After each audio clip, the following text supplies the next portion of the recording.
Assalamualaikum warahmatullahi wabarakatuh. Perkenalkan, nama saya Hanastia Balkis. Saya dari Institut Teknologi dan Bisnis Ahmad Dahlan. Di sini saya akan membahas mengenai materi tentang akidah dan akhlak. Oke, yang akan saya bahas di sini politik hukum Islam kultural dalam peraturan tentang koperasi syariah di Indonesia. Apa sih Islam? Nah, di sini Islam merupakan agama yang memiliki penganut mayoritas di Indonesia yang merupakan sebuah realita. Tentu saja hal tersebut tidak dapat terjadi seketika. Akan tetapi disinyalir ada beberapa penyebab yang melatar belakanginya. Salah satunya adalah adanya akulturasi budaya lokal Indonesia yang kental dengan adat ketimuran dengan budaya Islam, yang boleh jadi dianggap memiliki corak atau bahkan konsep yang tidak jauh berbeda paling tidak dalam esensinya. Lanjut di sini penerapan hukum Islam. Pandangan yang tekstual yang mengutamakan simbol Islam menurut pandangan ini tidak cukup dilaksanakan oleh individu sebagai ajaran agama, akan tetapi harus menjadi aturan resmi, bahkan jika perlu Islam menjadi simbol dan dasar negara. Golongan yang berpaham konseptual atau dikenal dengan Islam kultural yang menginginkan hukum Islam berlaku tetapi tidak mengutamakan simbol-simbol struktural.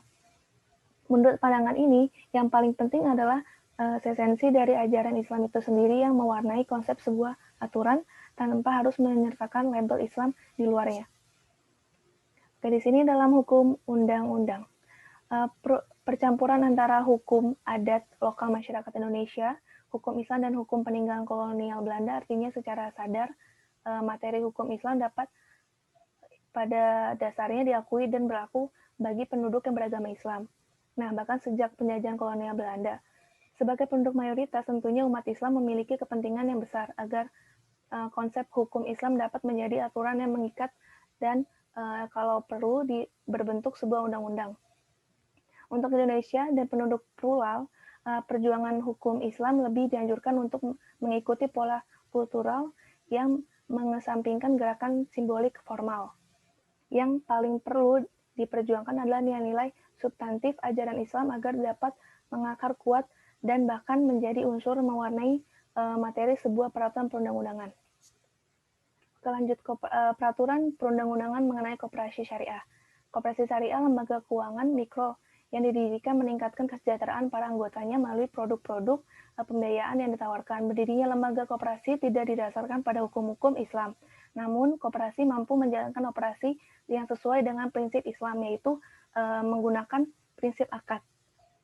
Nah, diurai dari atas, kemudian yang menjadi pertanyaan besar penelitian adalah mengenai pengaruh hukum Islam kultural tersebut terhadap arah kebijakan politik hukum Islam di Indonesia sendirinya, khususnya mengenai koperasi yang merupakan konsep ekonomi khas Indonesia dengan demokrasi ekonominya sekaligus konsep syariah yang sudah memiliki pasar tersendiri seiring dengan perkembangannya tingkat pemahaman dan pengalaman nilai-nilai masyarakat di Indonesia, terutama pada 2 dekade terakhir yang bersamaan dengan lahirnya perbankan syariah. Lanjut di sini, hubungan Islam dan politik.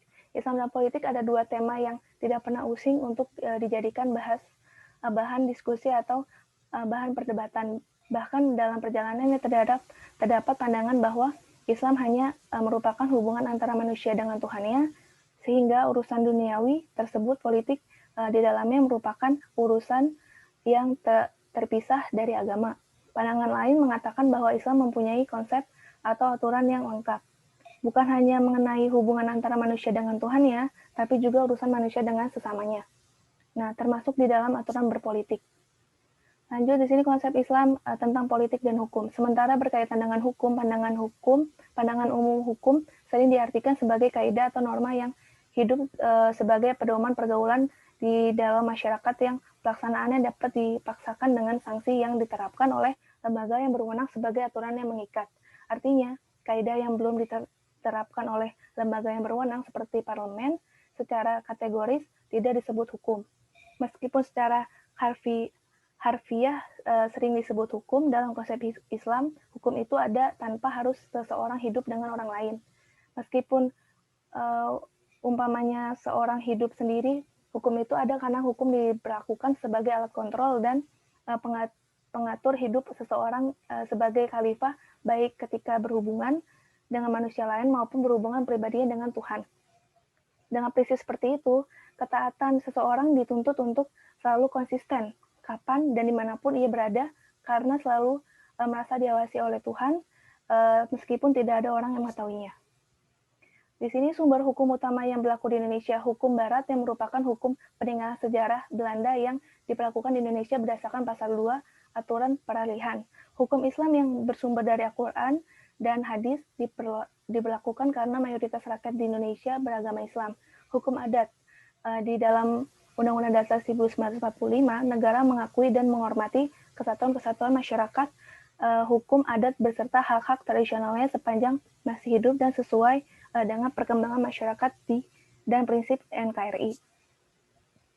Nah, kesimpulannya di sini ajaran Islam kultural mempunyai pengaruh yang sangat besar dalam memberi bentuk corak politik hukum Islam di Indonesia yang bersifat heterogen, dan arah kebijakan politik hukum Islam di Indonesia berhubungan dengan berlakunya peraturan perundang-undangan tentang koperasi syariah tidak terlihat begitu kental dalam undang-undang koperasi, dan tetapi lebih banyak diterapkan dalam peraturan-peraturan yang lebih rendah dan sifatnya teknis, yakni peraturan Menteri dan Fatwa DSN MUI Dewan Syariah Nasional Majelis Ulama Indonesia.